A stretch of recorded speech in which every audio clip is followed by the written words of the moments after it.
Hello guys, so we'll be continuing the series with respect to stats. In this video, we are going to discuss about T stats and T test. Okay, and already we have seen in our previous video about Z test. How did we calculate it? What formulas we used? Understand the point. The difference between Z test and T test is that whenever you have a population standard deviation and when your n value is greater than or equal to 30, please try to use Z test. We have to use Z test. I'll not say please, but we have to use Z test to do any kind of analysis. But let's say if your population standard deviation is not given, then at that point of time, you can use T test. So let's quickly go ahead and let's try to understand with this particular question. And this question, in this T test, there is a problem which is called as one sample T test. We'll try to solve this. Okay. And by this, you'll be able to get an idea like how you can solve or how you can do analysis using the T test. So in the population, the average IQ is 100. A team of researchers wants to test a new medication to see if it has a positive or a negative effect on intelligence or no effect at all. So initially the average IQ is 100. Okay. So a team of researchers wants to try a new medication and give it to the people to see whether there is an effect on their intelligence, whether it is increasing or decreasing. See, whenever I say increasing or decreasing, this becomes a two-tailed test. Okay. Always remember that. A sample of 30 participants who have taken the medication has a mean of 140. See, initially 100 it was. And when we took a sample, it is nothing but 140 with a standard deviation of 20. Did the medication affect the intelligence? So this is what we really need to check. Okay. And over here, we are going to initialize our alpha value, or I can also say my confidence interval value to 95%. When I say 95%, my alpha is nothing but 0.05. Okay. Now let's try to solve this problem and let's see what all information we can basically take out from it and what kind of analysis we can do. But in short, we are probably doing an analysis on this sample data to probably conclude whether the intelligence has increased or not. Okay. So let's start this problem statement. So first thing first, first step is always to write all the parameters that you have. Mu is equal to 100. So you can see the average IQ. See over here, population standard deviation is not given, right? If population standard deviation is not given, you have to use T test. A team of researchers wants to test a new medication, blah, blah, blah, blah. A sample of 30 participants is there. So N is equal to 30. X bar is nothing but 140 and small s sample standard deviation is nothing but 20, right? So has a mean of 140 with a standard deviation of 20. Okay. And we know our CI confidence interval is 95% and my alpha value is 0.05. So all this information is there. So the first step is with respect to what is your null hypothesis. Okay. Very simple. So first step is basically talking about your null hypothesis. What is your null hypothesis over here? It will be H0. You can definitely see what is the basic assumption in this question.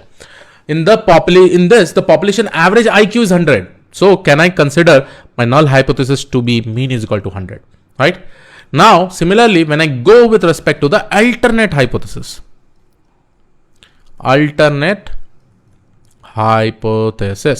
this is nothing but H1.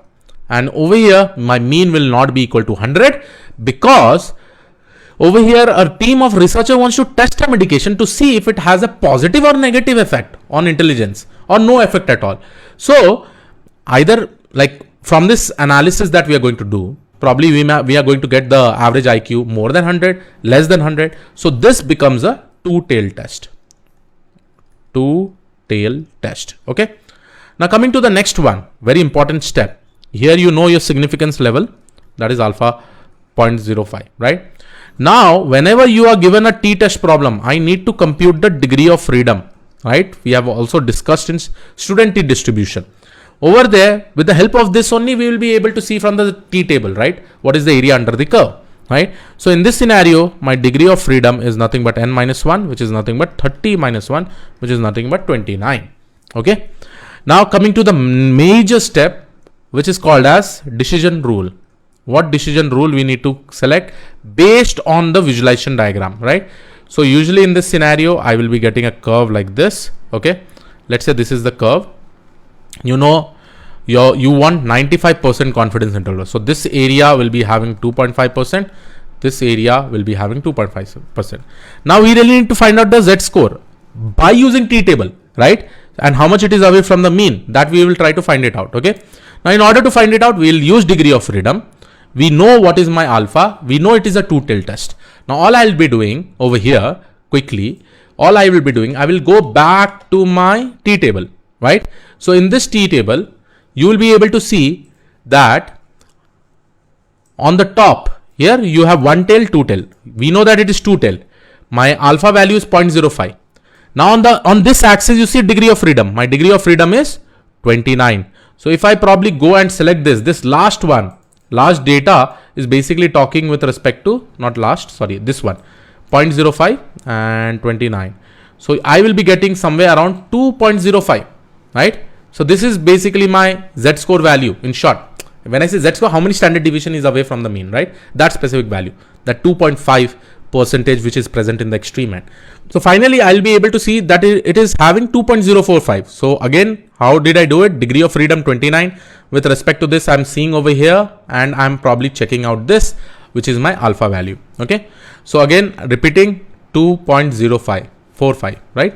So I will go back over here. This will be my plus 2.045. And since this is symmetrical, I will be having minus 2.045, right? Now, when these values are there, now what is the assumption that we are going to make over here based on this decision rule? Very important assumption, right? The assumption is very much simple, guys. In this case, we will try to calculate the T test, right? We will try to calculate the T test, and based on the T test, we need to really assume with respect to this decision boundary. So if my T test is less than minus 2.045, that is in this region, or greater than 2.045, that is this region, right? Then what do? We reject the null hypothesis. In the last example, we did Z test when a population standard deviation is given. Now we will try to find out what is this T test. Okay, so this is my decision rule. Okay, now let's go ahead and compute it. So my next step is calculating the test statistic. Okay, so here you have T formula. You know that we have discussed sample standard deviation by root n. So we have all the values. X bar is nothing but 140 minus 100. Sample standard deviation is 20 divided by root 30. So if I probably go ahead and calculate it, I have already done this calculation. You can try. I am going to get somewhere around 10.96. Now this is my T test value, the T test value. So T is equal to 10.96. Now you know that this T, whether it is greater than 2.05 or less than 2.05, it is obviously greater than this. It is obviously in this scenario, right? It is obviously greater than this. So it may be falling in this specific region, right? So here I can write, since my T test value or my T value, since T is equal to 10.96 is greater than how much is the value? Is greater than 2.045, right? 2.045. It falls in the extreme end, the rejection area, right? This area is basically a rejection area. You know this, right? It is a rejection area. This area is also a rejection area. And this area is basically my this area that you will be able to see over here. This area is my approved area. So basically my null hypothesis is true in this case, right? So I want to probably come in this particular area, but right now I am getting somewhere around 10.96, which is greater than 2.045.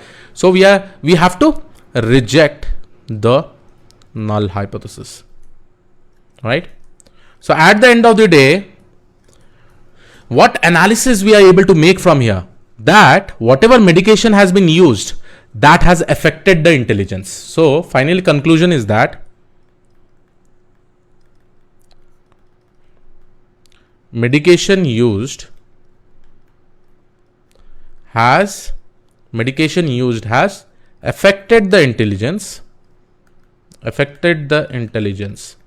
Now since my T test value is a positive value, which is at this end, and this median was basically my intelligence, right? 100 IQ, right? And we are getting somewhere over here. So definitely it shows this medication has increased the intelligence, right? So specifically, if you really want to know over here, the medication I can also write has increased the intelligence, and this is the conclusion we make out of this particular statement or this particular problem, right? So I hope you are able to understand about t-test. This problem statement is also called as one sample t-test, right? Further going ahead, we are also going to see examples with respect to chi-square, ANOVA, f-test and all. So yes, but I hope you got an overall idea with respect to this. You can definitely try with different problems. You can try with different confidence interval like 99% and all. That is up to you. But at the end of the day, you are doing some analysis, you are doing some kind of conclusions, right? So yes, this was it from my side. I will see you all in the next